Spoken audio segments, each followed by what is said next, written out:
saja, tetapi juga tes observasi dapat melatih kita untuk berpikir jernih, teliti dan sistematis. Selanjutnya,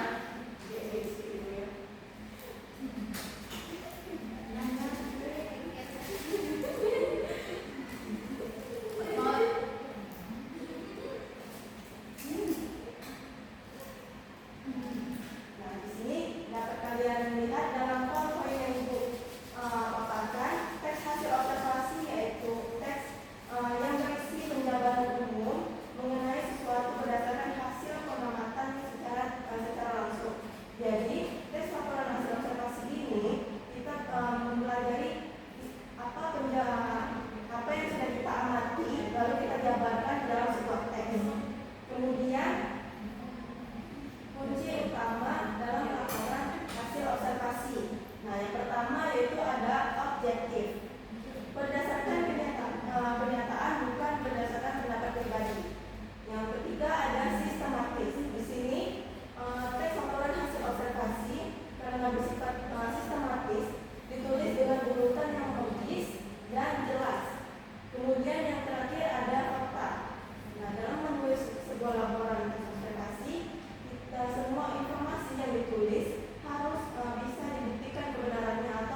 seperti meja atau kipas dan lain sebagainya. Dibuat dalam satu paragraf, Ibu tunggu dalam 3 menit. Ayo, siap Bu.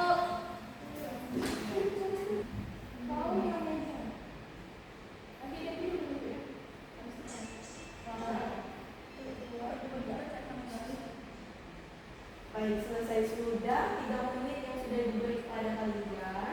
Nah, di sini Ibu minta 2 perwakilan untuk kalian memaparkan hasil dari observasi yang kalian amati. Saya Bu. Baik, Devi silakan maju. Baik teman-teman, saya akan membacakan laporan hasil observasi saya, yaitu meja belajar di kelas. Jadi, meja di kelas itu berfungsi sebagai tempat untuk menulis, meletakkan buku pelajaran. Nah, meja itu berbentuk persegi panjang, terbuat dari kayu, dan memiliki permukaan yang rata. Serta meja cukup luas untuk digunakan satu siswa. Meja ini juga dilengkapi dengan laci kecil di bawahnya untuk menyimpan alat tulis. Kondisi meja di kelas rata-rata masih baik, meskipun ada beberapa yang sudah mulai tergores. Itu saja Bu. Terima kasih. Baik, terima kasih Devi. Selanjutnya Saya Ibu. baik, Devi silakan maju. Terima kasih Ibu. Di sini saya akan membacakan hasil laporan observasi saya tentang kipas angin di kelas. Di kelas terdapat 2 buah kipas angin yang dipasang di langit-langit ruangan. Terus kipas angin berfungsi untuk mengalirkan udara agar ruangan tidak mengap. Kipas angin berwarna putih dan memiliki 3 baling-baling. Selama observasi, kipas angin berfungsi dengan baik, meskipun terkadang suara mesinnya terdengar agak berisik. Kipas ini dinyalakan terutama saat cuaca panas. Terima kasih Bu. Nah, sepertinya kalian sudah paham apa itu laporan teks hasil observasi yang sudah teman-temannya paparkan tadi, yang sudah lengkap dengan klasifikasi umumnya, deskripsi bagian dan